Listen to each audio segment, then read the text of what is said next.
السلام عليكم، مرحبا بكم معايا في فيديو جديد. في الفيديو ديال اليوم كما تتشوفوا غادي نحضر معكم واحد البطبوط صغير او لا مخمرات صغار اللي تيجيو ناجحين يعني تيجيو منفوخين، الحاجه اللي تتقلب عليها كل امراه مغربيه. هنا بالنسبه للمكونات عندي جوج زلايف ديال الفينو، نفس الكميه ديال الدقيق الابيض، جوج زلايف، معلقه كبيره ديال الخميره، والخميره تتبقى على حسابيه الجو. هنا عندي شويه السكر والملحه على حسب الذوق. هنا بالنسبه للماء عندي دافي شويه لان الجو بارد شويه، الماء يكون دافي. الملحه كما تتشوفوا تنبعدوها على الخميره والسكر باش تفاعل لنا الخميره والسكر، عاد تنخلطوا الكل. العجينه ديالنا تكون رطبه، ما تكونش جاريه بزاف لدرجه تكون تتلصق في اليد، وما تكونش قاصحه، خصها تكون رطبه. هانتوما غادي تشوفوا معايا القوام ديالها كيفاش خصها تكون. هنايا تنبقى نزيد الماء شويه بشويه، الا جاتني باقي خاصها الماء تنبقى نزيد حتى تنوصل لهداك الشيء اللي بغيت. هانتوما كما تتشوفوا تندلكوها مزيان. هنا راه دلكتها مزيان، غير قطعت الفيديو باش ما يجيكمش طويل. العجينه ديالنا تتكون رطبه، هانتوما كما تتشوفوا ما تجيش قاصحه، ضروري تجينا رطبه. غادي نديروها فواحد الاناء ولا القصريه، وغادي نخليوها تخمار. هنا تنوريكم راه رطبه وفي نفس الوقت ما تتلتصقش، تخليوها تخمار على حسابيه الجو، المهم تضاعف الحجم ديالها. هنا راه خمارت ليا وخرجت منها داك الهواء اللي تيكون فيها، عاود جمعتها وبديت تنشكل فيها كويرات صغار. بالنسبه فاش نكون تنشكلوها نتوما كما تتشوفوا ما دايره لا طحين ولا فينو، تنشكلوه هكا. الا جاتنا صعيبه نقدروا ندهنوا يدينا بشويه ديال الزيت. ها نتوما كما تتشوفوا كما قلت لكم تنشكلوها كويرات وتنحطوها على داك الفينو اللي راشين فوق السطح ديال العمل.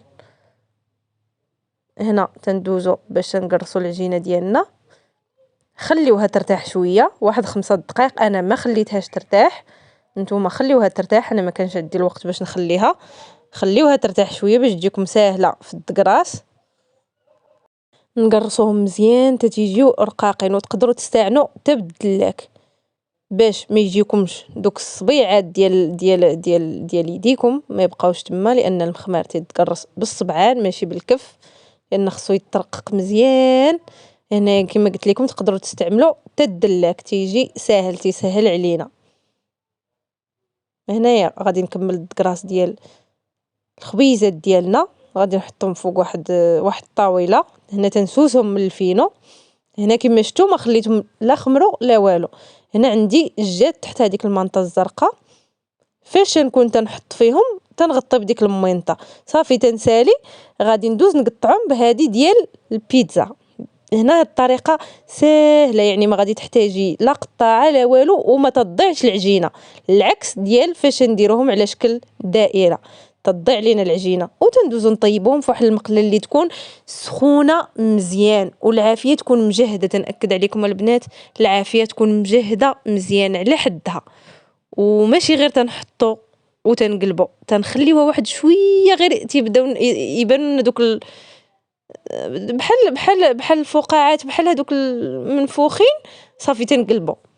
يعني تنخليوها واحد ما عرفتش شحال نقول لكم، المهم غير يبانوا لكم هذوك ما عرفتش الفقاعات سميتهم، غير يبانوا لينا ونقلبوها وصافي. تنبقاو نقلبو فيه حتى تنفخ لينا. ها نتوما كما تشوفوا الاولى تنفخات والاخرين كاملين. والله البنات تنأكد لكم هذه الطريقه الا تبعتوها غادي تنفخ لكم البطبوط كامل من الاولى حتى الاخرى، حتى وحده ما غادي تجيكم لاصقه.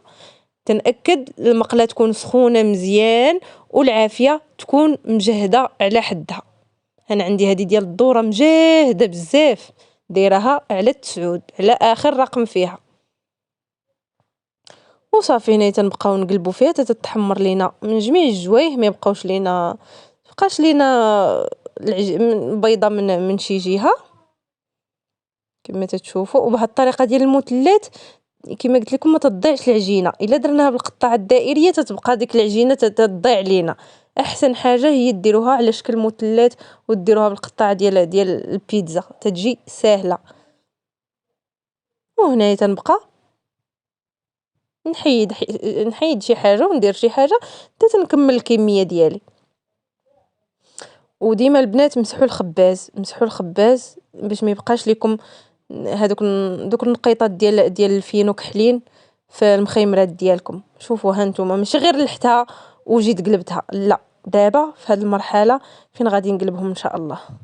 شوفوا معايا هذه واخا هكاك تنفخات ليا بزاف ولكن ماشي مشكل، غير بقيت تنوري فيكم في البطيبيطات تتنفخات شويه، معليش غادي تنفخ وما غاديش يجيو باينين هادوك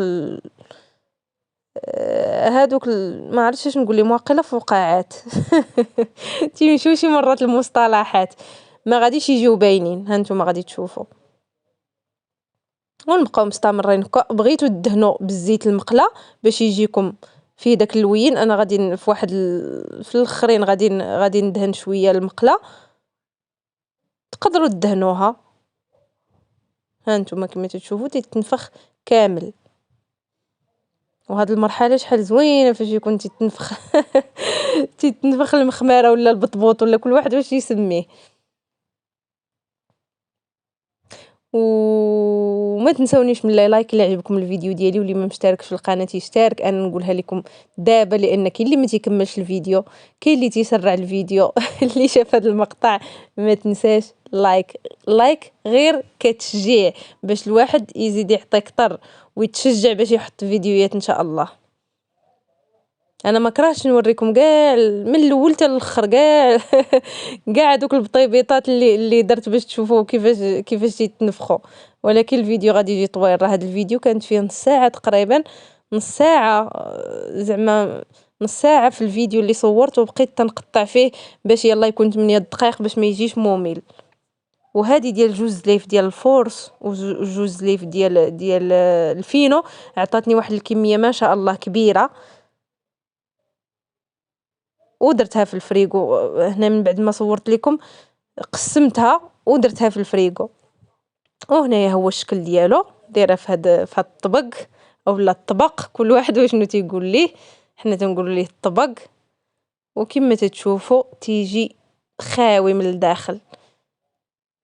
شوفوا معايا كاملين والله العظيم البنات الا كاملين حتى وحده فيهم ما تقولي هذه زعما ما تنفخاتش، كاملين بدون استثناء. هادو اللي تتشوفوا قدامكم كاملين منفوخين. وهادو غادي نطرفهم ان شاء الله في رمضان، نعمرهم بشي حشوه وان شاء الله نشارك معكم الحشوه باش غنعمرهم.